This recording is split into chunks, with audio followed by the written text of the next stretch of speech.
Hello everyone, कैसे हैं आप सभी। उम्मीद करती हूँ आप सभी बिल्कुल स्वस्थ होंगे। बिल्कुल। तो कैसी चल रही है आप सबकी पढ़ाई? पढ़ रहे हैं? जितना पढ़ाया है पीछे रिवीजन हुआ है आपका? हाँ जी, हाँ जी, बिल्कुल बिल्कुल बिल्कुल। हाँ जी, ठीक है। तो चलिए, जैसे कि आपको पता है कि हमारी जो लास्ट क्लास थी उसमें हमारा हार्डवेयर का जो टॉपिक था वो चल रहा था, है ना। हार्डवेयर के टॉपिक में हमने उस लेक्चर में बहुत कुछ पढ़ा कि हार्डवेयर क्या है, ठीक है। हार्डवेयर सॉफ्टवेयर क्या है, दोनों में डिफरेंसेस क्या है, इनपुट आउटपुट क्या है। तो आपको बताया गया था कि इनपुट जिससे डेटा यानी बाहर का डेटा जब अंदर आ रहा है तो वो इनपुट है, ठीक है।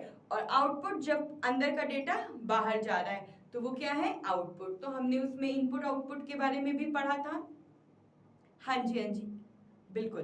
तो इसके साथ हमने एक इनपुट डिवाइस पढ़ी थी, बिल्कुल डिटेल में पढ़ी थी। उसके साथ हमने शॉर्टकट कीज भी की थी, कुछ की थी, याद आई। फंक्शन कीज भी की थी कि कैसे आप शॉर्टकट कीज और फंक्शन कीज का यूज करके आप अपने वर्क को और ज्यादा बेहतर बना सकते हो, ठीक है। और ये बहुत इंपॉर्टेंट है, आपके एग्जाम में पूछी ही जाती हैं, ठीक है। तो अब आज जितनी की बाकी भी जितनी आपकी आउटपुट डिवाइसेस बची हैं, इनपुट डिवाइसेस बची हैं, वो पढ़ते हैं। उसके बाद हम आउटपुट डिवाइसेस की तरफ प्रोसीड करेंगे, ठीक है। तो एक बार सभी ज्वाइन हो जाइए। बिल्कुल। हाँ जी, आपके जो भी डाउट्स होंगे आप कमेंट बॉक्स पे लिख दीजिएगा और आपको उसके रिप्लाई जितनी जल्दी पॉसिबल होगा आपको मिलेंगे, ठीक है। मैं उसके रिप्लाई जैसे ही फ्री होंगी आपको रिप्लाई करूंगी, बिल्कुल आपके डाउट्स क्लियर करूंगी। बिल्कुल, हम हैं इसलिए एजुकेशन एकेडमी के इसी प्लेटफॉर्म पे, इसीलिए हम आपको इसीलिए पढ़ाया जा रहा है ताकि आप अच्छे से सफलता प्राप्त कर सको, अपने एग्जाम को अच्छे से अटेंड कर सको। इसीलिए आपको शून्य से शिखर तक की सारी नॉलेज प्रोवाइड की जा रही है कंप्यूटर। और ये सिर्फ एसएससी सीजीएल का नहीं है, मैं बार बार आपको यही कहती हूँ कि ये कोर्स जो है, ये जो आपकी कंप्यूटर की क्लासेस चल रही है, सिर्फ एसएससी सीजीएल सीएचएसएल की नहीं है। ये आपके जितने भी कॉम्पिटिटिव एग्जाम्स हैं ये सभी के लिए इम्पोर्टेंट है, ठीक है। हाँ जी, बिल्कुल। तो ये सभी एग्जाम्स के लिए इम्पोर्टेंट है। तो ये मत सोचिए कि हाँ मैं एसएससी नहीं कर रहा हूँ या कर रही हूँ तो हमारे लिए ये क्लास जो है वर्कफुल नहीं है। नहीं, आपके लिए भी ये क्लास उतनी ही फ्रूटफुल होगी जितनी कि एसएससी सीजीएल सीएचएसएल के बच्चों के लिए है, ठीक है। बिल्कुल, क्योंकि ये सारे कॉम्पिटेटिव एग्जाम्स के लिए है। और आपकी क्लास आप देख रहे हो कि बाइलिंगुअल चल रही है, मैं हिंदी और इंग्लिश दोनों में एक्सप्लेन कर रही हूँ जिससे आपको कोई प्रॉब्लम ना हो जी, ठीक है। तो चलिए चलते हैं, आगे बढ़ते हैं आज के नेक्स्ट इनपुट डिवाइस की तरफ। देखिए, हमारी जो ये इनपुट डिवाइस अब हमारी आई है वो है माउस, ठीक है। माउस क्या है? माउस हमारे, आपको पता है जैसे कि माउस एक इनपुट डिवाइस है, ठीक है। माउस क्या है? एक इनपुट डिवाइस है। माउस इनपुट डिवाइस होने के साथ साथ आपकी पॉइंटिंग डिवाइस भी है। पॉइंटिंग डिवाइस आपकी सिर्फ माउस ही नहीं है, पॉइंटिंग डिवाइस आपकी कोई भी हो सकती है। अगर मैं इस स्टाइलस की बात करूं, इस पेन की बात करूं, ये पेन की तरह है, ये स्टाइलस, इससे मैं लिख रही हूं तो ये लिखा जा रहा है बोर्ड पे, राइट। तो ये भी एक पॉइंटिंग डिवाइस ही है, ठीक है।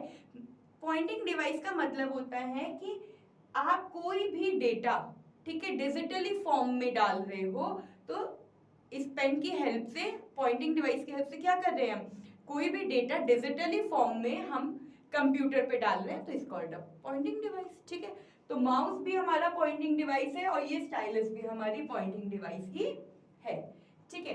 अब इसका काम क्या होता है माउस का, चलिए देखते हैं। माउस का काम होता है, माउस आपको अलाउ करता है यूजर को, यूजर कौन है, मैं और आप, जो कंप्यूटर जो माउस यूज कर रहे हैं वो क्या है, यूजर है, ठीक है। तो मैं और आप जो हम यूजर हैं, हमारा क्या काम होता है, allows user to interact with the computer, ताकि कंप्यूटर के साथ हम इंटरैक्ट कर सकें, ठीक है। इसके फीचर्स क्या होते हैं, Bluetooth connectivity, touch sensitivity, scrolling, extra programmable buttons, ठीक है। ये क्या है, इसके की फीचर्स है। अब आपने देखा होगा कि चलिए इसका माउस का यूज अभी बताती हूँ। इससे पहले मुझे ये बताइए माउस का आविष्कार किया किसने था, और माउस का आविष्कार कौन से ईयर में किया गया था, बताइए। इसका आविष्कार बताइए, आविष्कार बताने के साथ साथ इसका ईयर बताइए कि कौन से ईयर में किया गया था। और इसका आविष्कार किया था, बताइए, 1964 में हुआ था। और किसने किया था, ये आपका किया था डॉगलस एंगर बर्ट ने, और इस विलियम इंग्लिश, इन दोनों ने मिल करके माउस का आविष्कार किया था। कब किया था, 1964 में किया था। आगे यहां तक बात समझ में, कॉन्सेप्ट क्लियर है, बिल्कुल ठीक है। अब इसके बाद हम आगे बढ़ते हैं। आपको मैंने बताया था कि जो आपका माउस है, ठीक है, माउस, ये आपका माउस है, ठीक है। माउस में आपके दो बटन है, ये आपका एक है लेफ्ट बटन, ठीक है, और ये वाला है आपका राइट बटन। इसके बाद नीचे एक ये है जो कि है स्क्रॉल बार, और यहां से एक ऐसे से वायर जाती है। हाँ बिल्कुल, पूंछ वाला चूहा है ये, हाँ जी हाँ जी, पूंछ वाला चूहा है ये आपका। और हमारे माउस कई तरीके के होते हैं, हमारे पास वायरलेस भी माउस होते हैं, ब्लूटूथ कनेक्टिविटी बिना, हाँ इसे हम बिना पूंछ वाला चूहा भी कह सकते हैं, बिल्कुल सही कह रहे हैं। हाँ ठीक है, तो अब यहाँ पे आ जाता है लेफ्ट बटन, हाँ वायरलेस, बिल्कुल वायरलेस माउस यानी बिना पूंछ वाला चूहा, सही। तो अब थोड़ा सा पढ़ ले हम। हाँ तो देखिए, ये है लेफ्ट बटन, ये है राइट बटन। लेफ्ट बटन का क्या यूज होता है माउस के, कि अगर आपको कोई चीज सेलेक्ट करनी है, ठीक है, आपने कोई डेटा लिखा है, ठीक है, अगर आपको टेक्स्ट को या किसी भी डेटा को अगर आपको सेलेक्ट करना है, for that you will use left button. आप उसके लिए किसका यूज करोगे, माउस के लेफ्ट बटन का यूज करोगे। इसके बाद अगर आपको कोई फाइल ओपन करनी है, कोई फोल्डर ओपन करना है, तो उसके लिए भी आप माउस के लेफ्ट बटन का यूज करते हो। यहाँ पे मैं लिख देती हूँ आपके लिए कि सिलेक्शन के लिए, किसके लिए, सिलेक्शन के लिए, ठीक है। दूसरा, फाइल या कोई भी फोल्डर अगर आपको ओपन करना है तो उसके लिए भी किसका यूज होगा, लेफ्ट बटन का यूज होगा, ठीक है।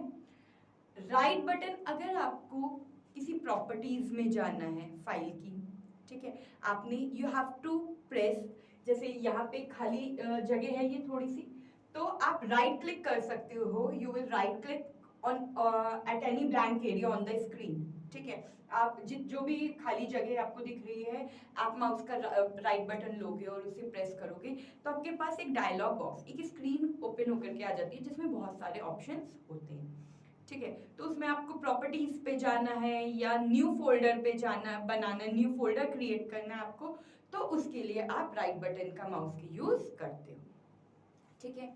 अब इसके बाद आ जाता है ये हमारा स्क्रॉल बार। स्क्रॉल बार का यूज होता है अगर आपको पेज को अप डाउन करना है, तो उसके लिए आप माउस के स्क्रॉल बार का यूज करते हो, ठीक है।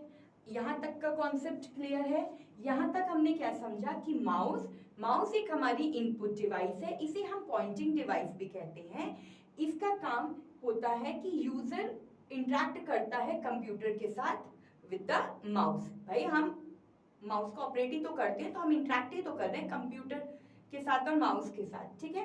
फीचर्स हमने पढ़े कि क्या है, ये ब्लूटूथ है, क्या है, ठीक है। इसके बाद इसका आविष्कार हमने पढ़ा, आविष्कार हुआ था 1964 में। किसने किया था, डॉगलस एंगरबर्ट ने किया था, और साथ में विलियम इंग्लिश ने भी इसका आविष्कार किया था, दोनों ने मिलकर किया था। माउस आपका दो बटन होते हैं आपके माउस में, लेफ्ट बटन, राइट बटन, और बीच में होता है ये स्क्रॉल बार। लेफ्ट बटन सिलेक्शन के लिए या फाइल फोल्डर ओपन करने के लिए आपका लेफ्ट बटन का यूज होता है और राइट बटन का यूज होता है आपके माउस का। अगर आपको किसी प्रॉपर्टीज पे जाना है, स्क्रीन सेवर सेट करना है, कोई वॉलपेपर सेट करना है, तो उसके लिए आप माउस के राइट बटन का यूज करते हो। हाँ, अगर आपको कोई फोल्डर भी बनाना है तो उसके लिए भी आप माउस के राइट बटन का यूज करते हैं। स्क्रॉल बार अगर आपको पेज को अप डाउन करना है तो उसके लिए भी यूज में आता है। चलिए, यहाँ तक कॉन्सेप्ट क्लियर है। चलिए आगे बढ़ते हैं। अब यहाँ देखिए, आपको यहाँ डिफरेंट टाइप्स के माउस दिखाई दे रहे हैं। तो जो ये हमारा फर्स्ट नंबर वाला माउस है, ये हमारा गेमिंग माउस है। क्या है? गेमिंग माउस है। ठीक है, इससे हम, इसका क्या काम होता है, अगर हमें कोई गेम खेलना है या कुछ भी करना है तो उसके लिए हम गेमिंग माउस का यूज करते हैं। ये हमारा कौन सा माउस है बताइए? ये हमारा ऑप्टिकल माउस। कौन सा माउस है? Optical mouse. और ये है हमारा लेजर माउस, और ये है हमारा ट्रैकबॉल माउस। ठीक है, आई होप आपको यहां तक समझ में आ गया होगा।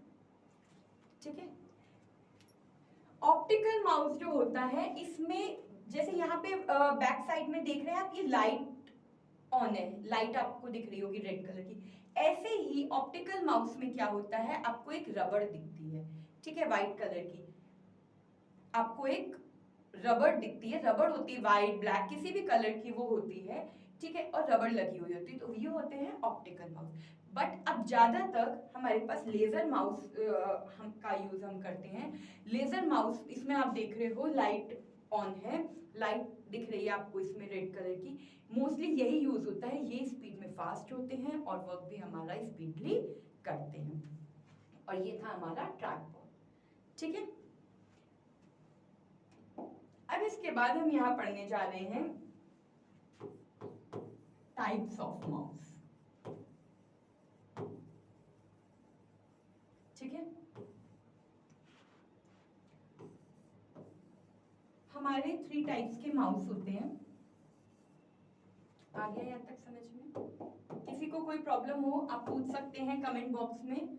ठीक है, सबसे पहले हमारा जो माउस है वो है मैकेनिकल माउस।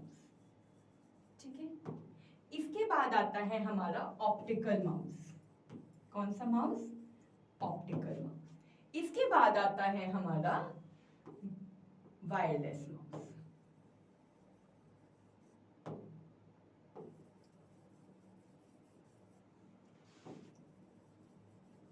ठीक है, चलिए मैंने यहाँ सब क्या लिख भी दिया है।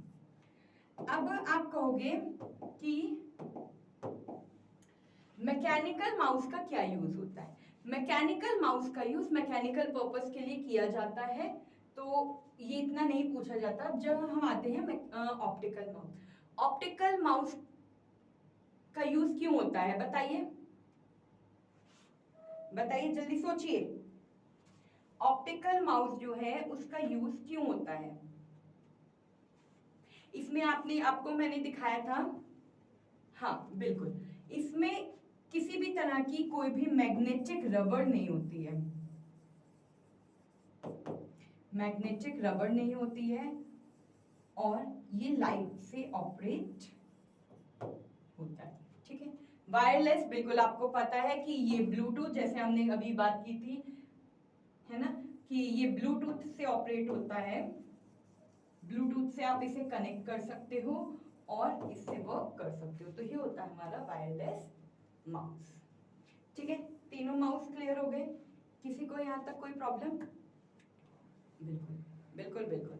ठीक है, तो माउस हमारा खत्म होता है। अब यहाँ पे हम स्टार्ट करते हैं अपनी नेक्स्ट इनपुट डिवाइस, जो कि है हमारी स्कैनर। स्कैनर का क्या काम होता है? स्कैनर हमारा एक इनपुट डिवाइस है और ये कन्वर्ट करता है हमारे फिजिकल डॉक्यूमेंट को डिजिटल फॉर्मेट में। यानी कि आप कह सकते हो कि हार्ड कॉपी आपके पास किसी चीज की है और उसे सॉफ्ट कॉपी में कन्वर्ट करना है। ठीक है, तो ये किसका काम होता है? ये काम होता है आपके स्कैनर का। ठीक है, अब यानी आपके पास कोई आपके पास आपके आधार कार्ड है, आपको उसे स्कैन करना है, आप क्या करोगे? यहाँ पे दिख रहा है, सपोज ये जो पेज पड़ा है ये आपका आधार कार्ड है। ठीक है, अब आपने क्या किया, अपने आधार कार्ड को स्कैनर ओपन किया, रख दिया, बंद कर दिया, ठीक है। और आपने जब स्कैन किया, आप देखोगे आपका जो आधार कार्ड जो कि हार्ड कॉपी में अवेलेबल था, वो आपकी कंप्यूटर की स्क्रीन पर आपको शो हो रहा है, क्योंकि वो स्कैन हो गया है, ठीक है। तो अगर आजकल हम सभी यही करते हैं कि हर जगह फाइल फोल्डर ले जाने से बेटर होता है कि हम हर एक चीज को अपने फोन में, अपनी ड्राइव में सेव करके रखते हैं। यानी कि जो भी हमारा हार्ड कॉपी में होता है डेटा, हमारी मार्कशीट्स हो गई, आधार कार्ड हो गए, कोई जो भी आपके इंपॉर्टेंट डॉक्यूमेंट्स होते हैं, हम उन्हें क्या करते हैं, स्कैन करके या उसका फोटो क्लिक करके अपने फोन में, अपनी ड्राइव में, अपने लैपटॉप, कंप्यूटर में, जो हमारा पर्सनल यूज का होता है, वहां पे हम उसे सेव कर लेते हैं। तो समझ में आ गया यहाँ तक आपको कि स्कैनर का क्या काम है? बिल्कुल, यानी कि जो भी हार्ड कॉपी आपके पास अवेलेबल है उसे सॉफ्ट कॉपी में कन्वर्ट करने का काम कौन करता है? स्कैनर करता है। स्कैनर, अब इसका यूज देखिए, डॉक्यूमेंट स्टोरेज, बिल्कुल, अगर हमें कोई भी डॉक्यूमेंट स्टोर करना है तो उसके लिए हम स्कैनर का यूज करेंगे। आजकल तो फोन पे भी स्कैनर के एप्स आ रहे हैं, डिफरेंट कैम स्कैनर वगैरह, बहुत सारे और भी स्कैनर के एप्स हैं जिनका यूज करके आप अपने डेटा को स्कैन कर सकते हो, ठीक है। OCR, optical character recognisation, digital archiving, तो ये डिफरेंट टाइप्स के यूजेस है। हर जगह, हर एक वे में आपको स्कैनिंग का अलग एक यूज मिलता है, ठीक है। यहां तक कॉन्सेप्ट क्लियर हुआ? चलिए आगे बढ़ते हैं। अब हम यहाँ पे पढ़ने जा रहे हैं टाइप्स ऑफ स्कैनर। ये क्या है हमारे टाइप्स ऑफ स्कैनर। सबसे पहला जो हम स्कैनर यहाँ पे पढ़ रहे हैं वो है हमारा फ्लैट बेड स्कैनर, ठीक है। यानी कि A4 साइज वाले डॉक्यूमेंट्स को अगर आपको स्कैन करना है, छोटे डॉक्यूमेंट्स को, तो उसके लिए आप फ्लैट बेड स्कैनर का यूज करते हो, ठीक है। मोस्टली अगर मैं बात करूं स्कूल्स की, ठीक है, ऑफिसेज की, जो छोटे छोटे ऑफिसेज होते हैं, या फिर बैंक्स में भी कई जगह पर्सनल यूज के लिए सबको अलग अलग दे दिया जाता है ना। तो हर जगह स्कैनर का यूज पड़ता ही है, ठीक है। तो मोस्टली इन जगह फ्लैट बेड स्कैनर का ही यूज किया जाता है। नेक्स्ट स्कैनर आता है आपका ड्रम स्कैनर, ठीक है। ड्रम स्कैनर का यूज किस लिए किया जाता है? ड्रम स्कैनर का यूज जैसे बड़ी बड़ी आपकी कोई भी जैसे मैं बात करूं मैगजीन हो गई, ठीक है, अगर आपको बड़ी मैगजीन्स प्रिंट करानी है, यानी कि बड़े काम के लिए, बड़े प्रिंट आउट्स के लिए, बड़े स्कैनिंग के लिए आपका ड्रम स्कैनर का यूज किया जाता है, ठीक है।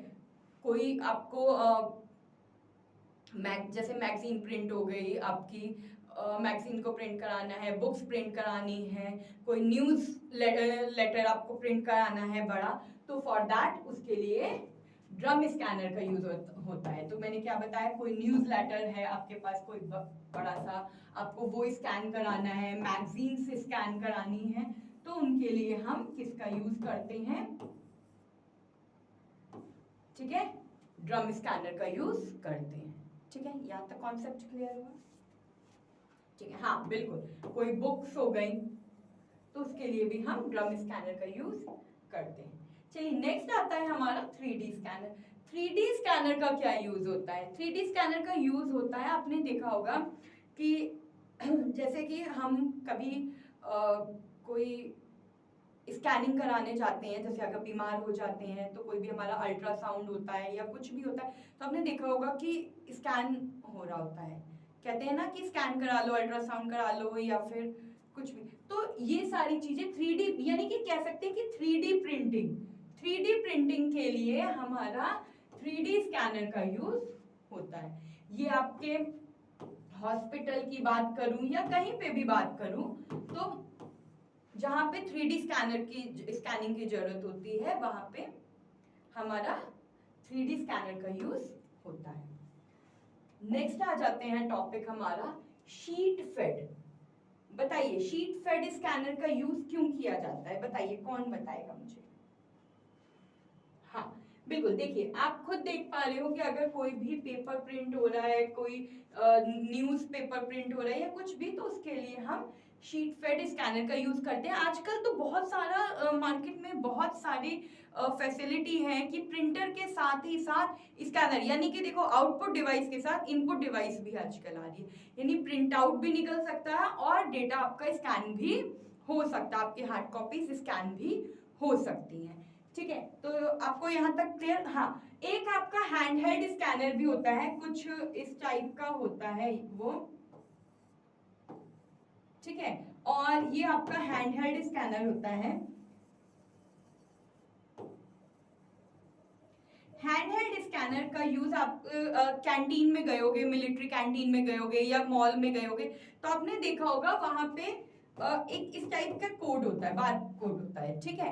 तो इस कोड को रीड करने के लिए वो हैंडहेल्ड स्कैनर का यूज करते हैं, एकदम से आपके प्रोडक्ट पे क्लिक करते हैं और उसका एमआरपी स्क्रीन पर आपकी उनकी कंप्यूटर स्क्रीन पर विजिबल हो जाता है। तो उसके लिए वो हैंडहेल्ड स्कैनर का यूज करते हैं। हैंडहेल्ड क्यों? क्योंकि उसे हाथ में पकड़ के ही वो ऑपरेट कर सकते हैं इजीली। तो आई होप आपको माउस और स्कैनर अच्छे से समझ में आ गया होगा, ये दोनों इनपुट डिवाइस, किसी को कोई यहाँ प्रॉब्लम नहीं होगी।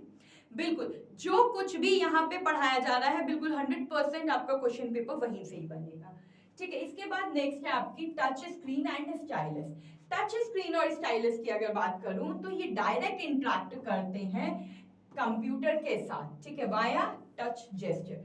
आपने देखा होगा टच स्क्रीन की अगर मैं बात करूं, हमारे फोन्स भी टचेबल है, ठीक है। हम क्या करते हैं, हमें ऑपरेट करना होता है तो हेल्प ऑफ फिंगर्स हम इसे इजीली कर सकते हैं। देखिए अगर मुझे लिखना है यहाँ पे, सपोज मुझे लिखना है टच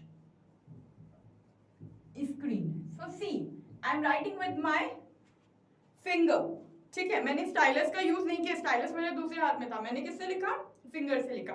तो फिंगर से भी हम इसे ऑपरेट, ये टच जेस्चर है, ठीक है, कि किस तरह ये टच से ही तो वर्क कर रहा है। तो टच चाहे वो स्टाइलस हो आपका, चाहे फिंगर हो, बट कोशिश करनी चाहिए कि for that you will use stylus, ठीक है। इससे स्क्रीन खराब नहीं होती। कई बार आपकी फिंगर्स हैं, आपके हैंड्स हैं, गंदे हैं कुछ, तो ट्राई यूज स्टाइलस, ठीक है। तो टच स्क्रीन का क्या यूज होता है, आजकल हमारी हर चीज टचेबल है। अगर मैं बात करूं फुली ऑटोमेटिक मशीन की बात करूं, उसमें भी सब कुछ एआई ऑपरेटेड होता है, टच करो और आपकी मशीन में कपड़े धुल करके सूख के सब निकल जाते हैं, ठीक है। अगर एटीएम मशीन की बात करो तो एटीएम मशीन में भी सब कुछ पहले बटन वाली होती थी, अब क्या है, अब उसमें सेंसर्स लगे होते हैं और सेंसर की हेल्प से आप सिर्फ प्रेस करते हो और आपका मनी आपको मिल जाता है एटीएम से, पासबुक तक प्रिंट हो जाती है, ठीक है। तो ये सब कुछ किस लिए हो रहा है, हेल्प ऑफ टच स्क्रीन, ठीक है। अब स्टाइलस, स्टाइलस क्या है, स्टाइलस एक पेन की तरह होता है और जो कि आपके क्या करता है, यूज फॉर प्रिसाइज इनपुट और टैबलेट, जो भी आपको लिखना है आप वो उसमें लिख सकते हो। हम डेटा डाल ही तो रहे हैं, हम लिख रहे हैं तो कंप्यूटर में डेटा जा रहा है, इसका मतलब इनपुट हो रहा है। तो जो भी चीज कंप्यूटर में बाहर से अंदर आती है यानी इन होती है, वो क्या है, हमारी इनपुट डिवाइस है, ठीक है। आ गया यहां तक समझ में, ठीक है। अब अगर मैं बात कर रही थी यहाँ पे टच स्क्रीन की ही बात कर रही थी, ठीक है। तो टच स्क्रीन में हमने बात की, एक तो आपकी वॉशिंग मशीन की, मैंने आपको बताया वॉशिंग मशीन के बारे में बताया, एक आपको बताया एटीएम के बारे में, ठीक है। डेफिनेटली आपके मोबाइल फोन तो हैं ही, ठीक है। तो ये बहुत सारे आपके चीजें हैं जिसमें हम टच स्क्रीन और स्टाइलस का यूज करते हैं, ठीक है। चलिए अब आगे बढ़ते, इसके साथ ही मैं आपको एक चीज बताती हूँ। बिल्कुल देखिए, माइक्रोफोन की अगर मैं बात करती हूँ यहाँ पे,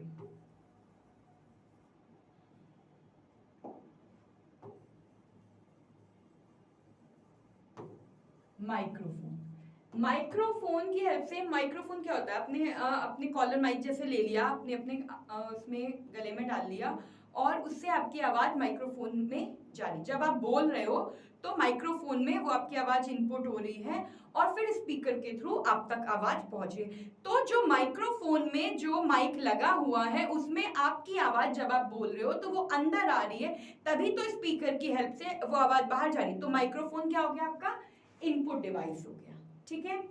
इसी तरीके से एक आपका होता है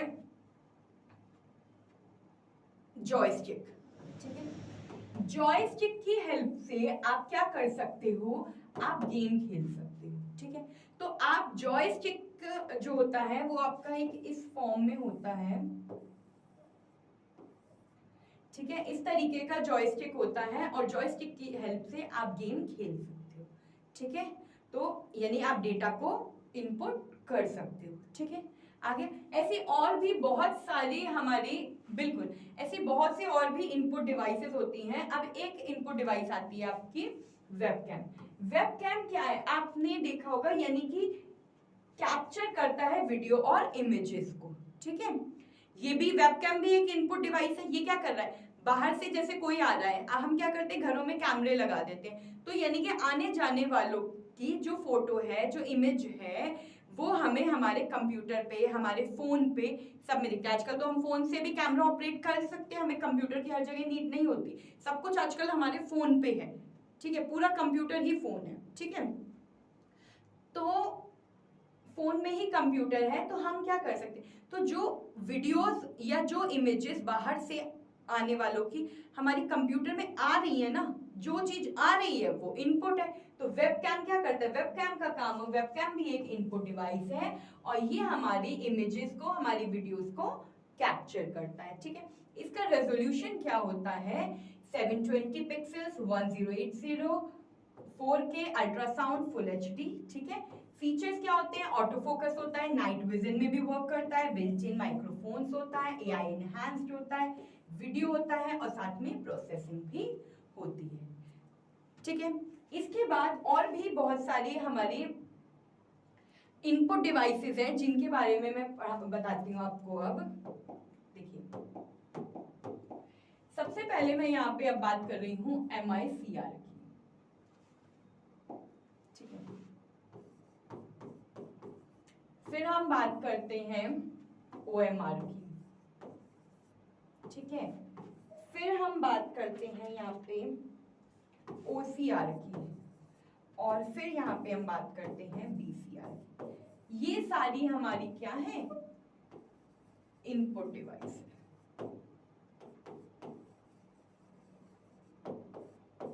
ठीक है। MICR का फुल फॉर्म बताइए, कौन बताएगा मुझे MICR का फुल फॉर्म? मैग्नेटिक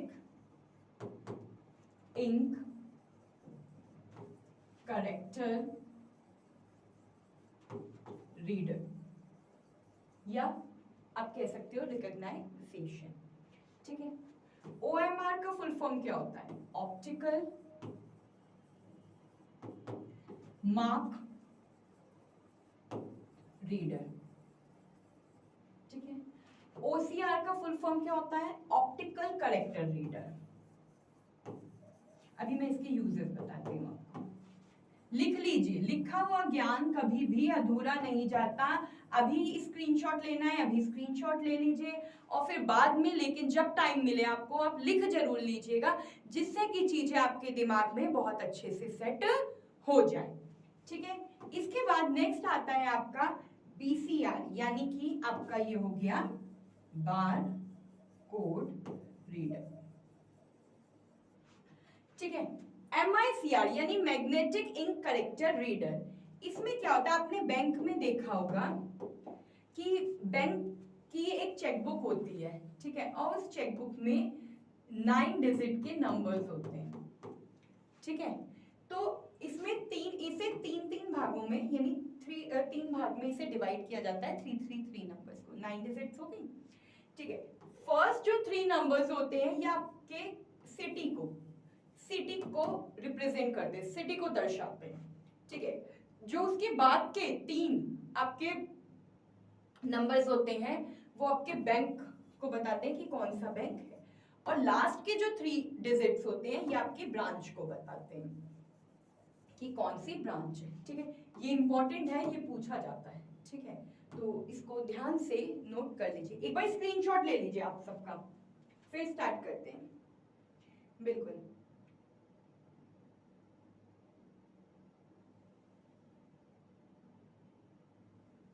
बिल्कुल। अब OMR यानी ऑप्टिकल मार्क रीडर, आपने देखा होगा कि जब आप एग्जाम देते हो कोई, तो आपके पास 4 ऑप्शन होते हैं और OMR शीट होती है। सपोज आपको सेकंड वाले ऑप्शन को सर्कल करना है तो आप उसे सर्कल करते हो। तो इस OMR शीट को स्कैन करने का काम किसका होता है? OMR का होता है, ठीक है। इसके बाद यानी कि ऑप्टिकल मार्क रीडर का, इसके बाद आता है आपका OCR। OCR होता है ऑप्टिकल करेक्टर रीडर। आप इसमें किसी भी डेटा को स्कैन कर सकते हो और डेटा को स्कैन करके आप उसकी लैंग्वेज भी इजीली चेंज कर सकते हो, ठीक है।